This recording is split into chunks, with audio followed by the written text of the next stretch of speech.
বন্ধুরা, DYFI captain Meenakshi মুখার্জির ডাক নাম কি জানেন? আজকে যে আপনারা মীনাক্ষী মুখার্জিকে চেনেন, বাংলার দিকে দিকে মীনাক্ষী মুখ, বামপন্থীদের মুখে মীনাক্ষী মুখ, এর পিছনে কে আছে জানেন? মানে কার জন্যে আজকে মীনাক্ষী মুখার্জি হয়েছে আপনারা জানেন কি? আজকে এই নিয়ে আলোচনা করব। বন্ধুরা, আমি সুখেন ঘোষ, আপনারা দেখছেন খবরে রাজনীতি। আপনাদের কাছে একটাই অনুরোধ, চ্যানেলটি সাবস্ক্রাইব করবেন, আমাদের পাশে থাকবেন। বন্ধুরা, আজকে নিশ্চয়ই আপনারা দেখেছেন ব্রিগেড দেখেছেন। এই ব্রিগেড শুধু ব্রিগেডের ময়দানে হয়নি, গোটা কলকাতাতেই ব্রিগেড হয়েছে। বন্ধুরা, আজকে যে ব্রিগেড দেখলাম, ঐতিহাসিক ব্রিগেড। বন্ধুরা, যতটুকু দেখলাম, যতটুকু শুনলাম, এটুকুই বলতে পারি প্রায় 8 লক্ষের বেশি মানুষের ভিড় হয়েছিল এই ব্রিগেডের ময়দানে। বন্ধুরা, মীনাক্ষী মুখার্জির আওয়াজ আপনারা শুনলেন, আপনারা ধ্রুবজ্যোতির আওয়াজ শুনলেন, আপনারা সৃজন ভট্টাচার্যের আওয়াজ শুনলেন, মোহাম্মদ সেলিমের আওয়াজ শুনলেন। আপনারা কি জানেন এই মীনাক্ষী মুখার্জি কার জন্য হয়েছে? আপনারা কি জানেন মীনাক্ষী মুখার্জির ডাক নাম কি? ডিওয়াইএফআই ক্যাপ্টেন মীনাক্ষী মুখার্জির ডাক নাম পলি। বাড়িতে পলি বলে ডাকেন ওনাকে। ছোটবেলা থেকে পলি বলেই মীনাক্ষী মুখার্জির গ্রামের লোকেরা মীনাক্ষী মুখার্জিকে জানেন, চেনেন। আপনারা কি জানেন এই মীনাক্ষী মুখার্জি কার জন্যে হয়েছে? আভাস রায়চৌধুরী প্রথম আবিষ্কার করেন মীনাক্ষী মুখার্জিকে। বন্ধুরা, মীনাক্ষী মুখার্জি সাধারণ একজন ডিওয়াইএফআই মেম্বার ছিলেন।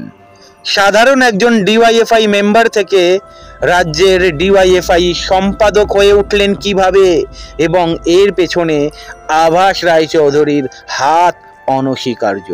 আজকে ওনার জন্যেই কিন্তু মীনাক্ষী মুখার্জি যুবদের মুখ হয়ে উঠেছেন। মীনাক্ষী মুখার্জির কথা বলার স্টাইল, উনি বাংলা এবং হিন্দি দুটো ভাষাতেই সমান দক্ষতার সঙ্গে বলেন। মীনাক্ষী মুখার্জির সুন্দর কথা প্রথমে মন কাড়ে আভাস রায়চৌধুরী, এবং আভাস রায়চৌধুরী কিন্তু রাজ্য কমিটির কাছে আবেদন জানান মীনাক্ষী মুখার্জিকে রাজ্যের ডিওয়াইএফআই সম্পাদক করার জন্যে। এবং উনি বলেছিলেন এই মেয়েটাই যুবদের ঘুরে দাঁড়ানোর একটা রাস্তা বার করে দিতে পারে। সেই সময় বামেদের রাজ্য কমিটি এই বিষয়টা নিয়ে ভাবনা চিন্তা শুরু করেন, এবং পরবর্তীকালে ডানকুনির একটা সভা থেকে মীনাক্ষী মুখার্জিকে ডিওয়াইএফআই রাজ্য সম্পাদক হিসাবে ঘোষণা করা হয়।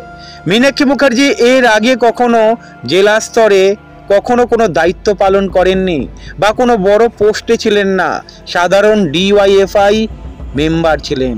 সাধারণ ডিওয়াইএফআই মেম্বার থেকে রাজ্য স্তরের মুখ হয়ে ওঠা, এর জন্যে কমরেড আভাস রায়চৌধুরীকে কৃতিত্ব দিতেই হয়। প্রথমে মীনাক্ষী মুখার্জিকে ডিওয়াইএফআই এর সভানেত্রী করা হয়েছিল। তারপরে ওনার কাজ দেখে, ওনার কথা বলার ধরন দেখে, ওনার সংগ্রাম দেখে, ওনার তেজস্বী মনোভাব দেখে ওনাকে রাজ্যের ডিওয়াইএফআই সম্পাদক বানানো হয়। আজকে আপনাদের সামনে মীনাক্ষী মুখ, আজকে বাংলাতে সিপিআইএম যে ঘুরে দাঁড়িয়েছে, বামেরা যে ঘুরে দাঁড়িয়েছে, ডিওয়াইএফআই যে ঘুরে দাঁড়িয়েছে, এর একটাই কারণ মীনাক্ষী মুখার্জি। বন্ধুরা, আপনারা জানেন আনিস খানের যখন মৃত্যু হয়েছিল, দীর্ঘ আন্দোলন চলেছিল, সেই সময় মীনাক্ষী মুখার্জিকে গ্রেপ্তার করা হয়। ওনাকে রীতিমতো চ্যাংদোলা করে জেলে পাঠানো হয়েছিল। সেই সব কথা হয়তো ভুলে গিয়েছেন। আপনারা জানেন তারপরের হিস্ট্রি নিশ্চয়ই আপনারা জানেন। মীনাক্ষী মুখার্জি আজকে বাংলার মুখ একটাই কারণে, মীনাক্ষী মুখার্জির সুন্দর কথা বলার ধরন, মীনাক্ষী মুখার্জির তেজস্বী মনোভাব, আন্দোলন করার ধরন, যুবদের জাগিয়ে তোলার ধরন অন্য কোনো নেত্রী বা নেতার কাছে ছিল না। যাই হোক, এই মীনাক্ষী মুখার্জি কিন্তু আগামী দিনে একটা বড় স্টার হতে চলেছে। আপনার কি মনে হয়? অবশ্যই কমেন্ট করে জানাবেন। ভালো থাকবেন।